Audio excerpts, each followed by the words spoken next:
نحمده ونصلي على رسوله الكريم أما بعد قال الله تبارك وتعالى في القرآن المجيد أعوذ بالله من الشيطان الرجيم بسم الله الرحمن الرحيم يا أيها الذين آمنوا كتب عليكم الصيام كما كتب على الذين من قبلكم لعلكم تتقون ایاما معدودات صدق اللہ العظیم۔ بزرگوں اور پیارے بھائیوں، اللہ تبارک و تعالیٰ کا بڑا کرم اور احسان ہے کہ ہم سب کو ایمان کی دولت سے نوازا ہے۔ جن کے پاس ایمان نہیں ہے، ابھی حال میں ان کی پوزیشن اور ہماری پوزیشن آپ دیکھ سکتے ہیں۔ مزید کرم اللہ تعالیٰ کا یہ ہے کہ ہم کو رمضان کا بابرکت مہینہ عطا فرمایا۔ الحمدللہ روزوں کی ایک عادت بھی ہماری بن گئی۔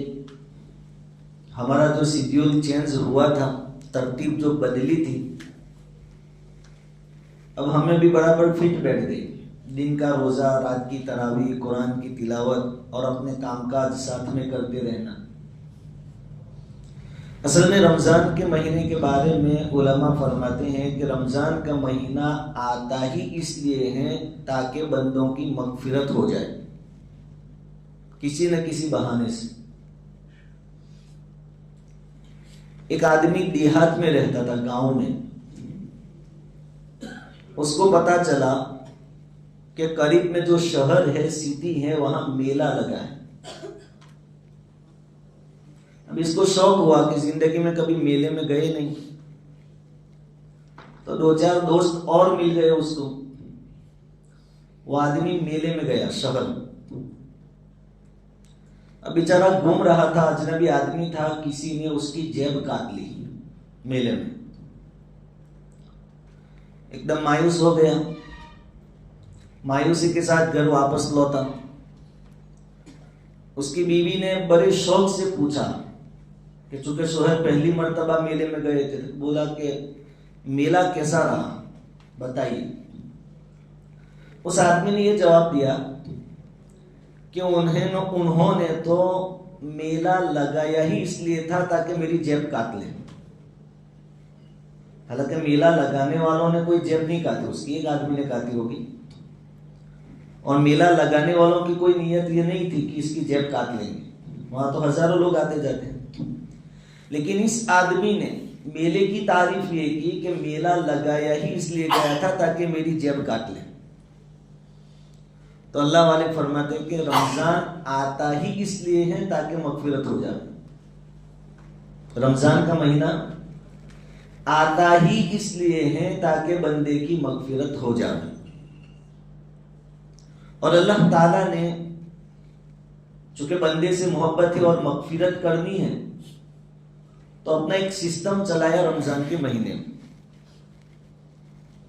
سب سے پہلے تو اللہ تعالیٰ نے انسان کا جو دشمن ہے شیطان، اس کو بند کروا دیا فرشتوں کے پاس۔ جیسے ہی رمضان کا چاند نظر آتا ہے، اللہ تعالیٰ فرشتوں کو بھیجتے ہیں کہ جاؤ شرکش شیاطین کو پکڑو اور ان کو قید کر دو 1 مہینے تک۔ یہ ایسا ہی ہے جیسے کہ 2 دوست ہوں، ان 2 دوستوں میں سے کسی کی کسی دشمن سے لڑائی ہوئی، ایک دوست کی دشمن سے لڑائی ہوئی اور سمجھو مارا ماری ہوئی،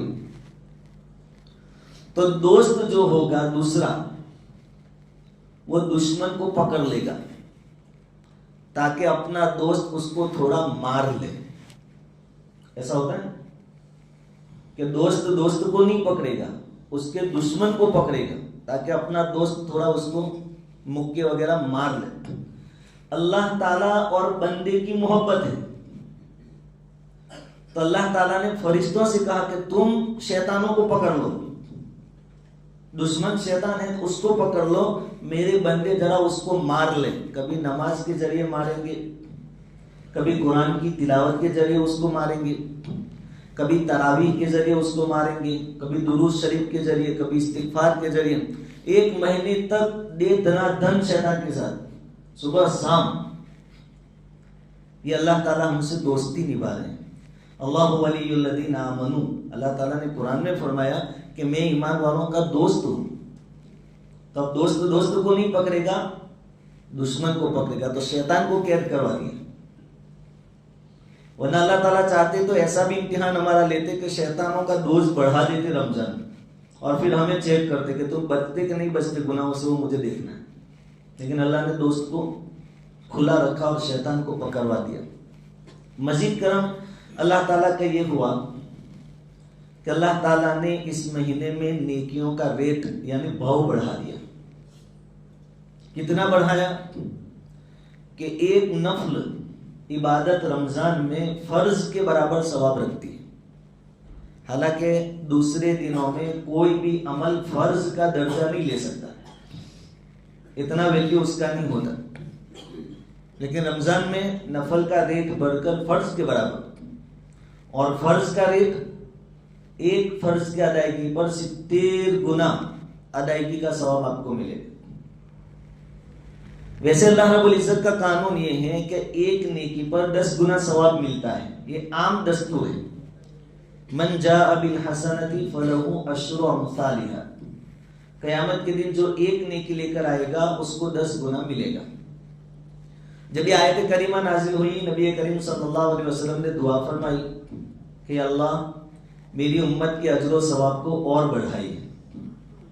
اللہ تعالیٰ نے دعا قبول فرمائی، اور پھر اللہ تعالیٰ نے ارشاد فرمایا مثل الذین ينفقون اموالهم فی سبیل اللہ کمثل حبۃ انبتت 7 سنابل فی کل سنبلۃ 100 حبۃ، کہ ایک نیکی 700 تک بڑھائی جائے گی جیسا اخلاص ہوگا. 10 کا تو نارمل قاعدہ ہے، 10 سے لے کر اب 700 تک بڑھے گی. اور اس کی مثال دی اللہ تعالیٰ کہ جیسے کسی نے گیہوں کا ایک دانہ زمین میں ڈالا، اس میں سے 7 بالیاں نکلی. جب گیہوں کا پودا نکلا تو 7 بالیاں لگی، اور ہر بالی کے اندر 100 دانے، تو ایک کے 700 ہو گئے. تو اللہ تعالیٰ فرماتے ہیں کہ 700 کر دیے. نبی کریم صلی اللہ علیہ وسلم نے اور اپنی خواہش کا اظہار فرمایا کہ میری امت کا بھاؤ نیکیوں کا اور زیادہ ہو. اللہ تعالیٰ نے فرمایا ان اللہ یرزق من یشاء بغیر حساب، کہ پھر تو ہم اتنا دیں گے کہ بے حساب. اب جب اللہ رب العزت جس کو بے حساب قرار دیتے ہوں وہ کتنا ہوگا، وہ تو دنیا کی آنکھیں بند ہونے کے بعد پتہ چلے گی. تو رمضان میں ہمارا ایک ایک عمل بہت قیمتی ہے. اسی لیے حدیثوں میں آتا ہے اور علماء کرام فرماتے ہیں کہ رات دن رمضان کے کام میں لگاؤ، اس کو فضول برباد مت کرو. اللہ تعالیٰ نے دوسرے جو اعمال ہیں نماز وغیرہ، ان میں سے بہت سارے اعمال کے ثواب پہلے سے بتا دیے کہ اس کا اتنا ثواب، اس کا اتنا ثواب. لیکن جب روزے کی باری آئی تو اللہ تعالیٰ نے ثواب کی لمٹ بیان نہیں فرمائی. یہ ایسا ہی ہے جیسا کہ کسی غریب آدمی کے گھر پر لائٹ پنکھے وغیرہ کا کچھ پرابلم آ جائے، پنکھا بگڑ گیا تو غریب آدمی کسی الیکٹریشین کو لائے گا گھر پہ پنکھا ٹھیک کروانے کے واسطے. تو پہلے طے کرے گا، نکی کرے گا کہ کیا لیں گے، کتنے لیں گے. غریب آدمی پہلے طے کرے گا. اور مالدار آدمی کیا کہے گا، تم کام کرو، کام ہو گیا، جو مانگو گے ملے گا تم کو. پہلے سے مالدار آدمی طے نہیں کرتا. تو اللہ تعالیٰ بھی کہتے ہیں میں پہلے سے طے نہیں کرتا، روزے کے بدلے میں جو مانگو گے مل جائے گی. بلکہ حدیث میں ہے وانا اجزی بھی، میں خود بدلا دوں گا.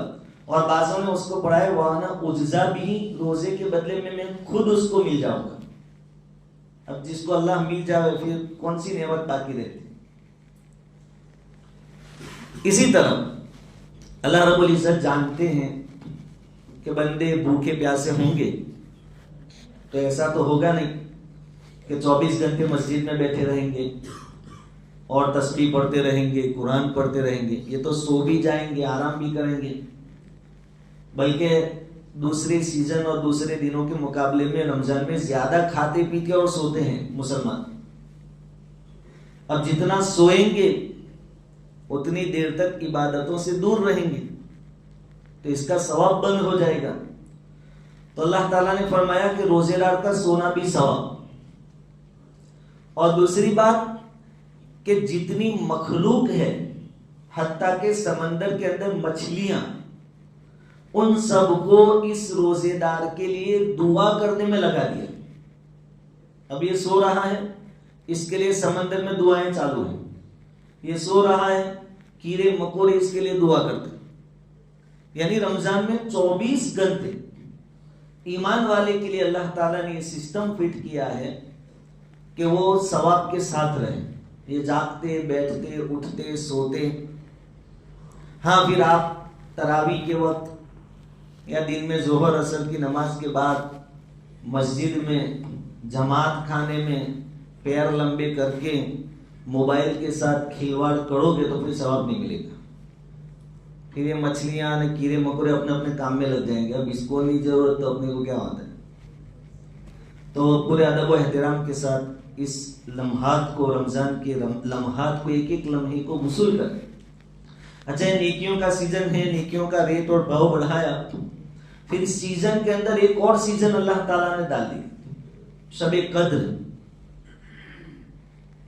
یعنی ایک رات ایسی عطا فرما دی کہ بندہ اگر اس میں عبادت کر لے تو لیلۃ القدر خیر من الف شہر، 1000 مہینے کوئی آدمی عبادت کرے، لگاتار عبادت، صبح شام، یوں سمجھو دن میں روزہ رکھ کے رات کو تہجد وغیرہ کے ساتھ رات گزارے عبادت کے ساتھ 1000 مہینے تک، اس سے زیادہ ثواب اللہ رب العزت نے ایک رات کی عبادت میں رکھ دیا۔ وہ رات آنے والی ہے شب قدر، اس کے لیے ابھی سے ہم تیاری کریں۔ جس چیز کی پہلے سے تیاری کی جاتی ہے وہ کسی نہ کسی درجے میں حاصل کر سکتا ہے آدمی، لیکن پہلے سے کوئی تیاری نہ ہو تو پھر آدمی جیسا حاصل ہونا چاہیے ویسا کچھ حاصل نہیں کر سکتا ہے۔ تو ابھی سے راتوں کی عبادتوں کی عادت، الحمدللہ اکثر لوگ سحری کے وقت تہجد پڑھتے ہیں، دعائیں کرتے ہیں، تو اب سے ایک دعا تو یہ شروع کر دیں، ایک ہفتہ باقی ہے کہ اللہ، آپ کے محبوب صلی اللہ علیہ وسلم نے فرمایا ہے کہ آخری عشرے کی تاک راتوں میں شب قدر ہوتی ہے، تو اس سال کی شب قدر ہم کو عطا فرما۔ اور جیسے ہی 20واں روزہ اور 21ویں رات شروع ہو جائے تو روزانہ وہ 10 راتوں کو وصول کرنے کی کوشش کریں۔ ایسا نہیں کہ صرف تاک راتوں میں، آخری عشرے کی تمام راتوں کو۔ اور اگر یہ نہیں کر سکتا تو کم سے کم تاک راتوں کو 21، 23، 25، 27، 29۔ اگر کسی کو اس میں 2 رکعت نماز پڑھنے کا موقع مل گیا، 2 رکعت نماز تہجد کی، تو 1000 مہینوں تک تہجد پڑھنے کا ثواب اس کو ملے گا۔ کچھ صدقہ وغیرہ کرنے کی توفیق مل گئی تو 1000 مہینوں تک، یعنی آدمی کی اتنی زندگی بھی لگ بھگ نہیں ہوتی، 1000 مہینے یعنی 84 سال، 84 سال اور اوپر 4 یا 6 مہینے، اتنی لمبی مدت تک کوئی لگاتار عبادت نہیں کرتا، لیکن اس رات کے اندر عبادت کر لی تو اللہ تعالیٰ ثواب اس کو عطا فرمائے۔ یہ بھی اصل بات یہ ہوئی تھی کہ نبی کریم صلی اللہ علیہ وسلم نے صحابہ کرام کے سامنے بنی اسرائیل کے کچھ حالات بیان کیے۔ ان کی زندگیاں بہت لمبی ہوتی تھی، کوئی 300 سال، کوئی 500 سال تک زندہ رہتا تھا۔ تو حضور نے بیان فرمایا کہ ایک آدمی نے بنی اسرائیل میں سے 300 سال تک جہاد کیا اللہ کے راستے۔ تو صحابہ کرام کو پریشانی یہ ہوئی کہ 300 سال تک اللہ کے راستے میں رہا تو اس کا ثواب اور اس کی نیکیاں تو بہت ہو گئی، ہم تو پھر اس کا مقابلہ نہیں کر سکتے، کیونکہ ہماری زندگیاں تو 60 اور 70 کے بیچ میں، اور وہ 300 سال تک۔ تو پھر اللہ رب العزت نے سورہ قدر نازل فرمائی کہ چاہے 60 اور 70 سال کی تمہاری زندگی ہے لیکن تمہارا ثواب ہم نے بہت بڑھا دیا ہے۔ شب قدر کا انتظار کریں، اس کو وصول کرنے کی فکر کریں۔ رمضان کی روزانہ رات میں اللہ رب العزت بے شمار بندوں کو جہنم سے نجات عطا فرماتے، روزانہ لاکھوں کی تعداد میں۔ اور جب آخری رات ہوتی ہے تو 1 سے لے کر 29 راتوں تک جتنے آزاد ہوئے اتنے ایک ساتھ دوسرے آزاد کر دیتے۔ تو دعا کرے اللہ تعالیٰ ہمیں ان لوگوں میں شامل فرمائے، ہمارے مرحومین کو اللہ تعالیٰ ان لوگوں میں شامل فرمائے۔ اور عید کی جو رات ہے اس کو کہتے ہیں لیلۃ الجائزہ، انعام کی رات۔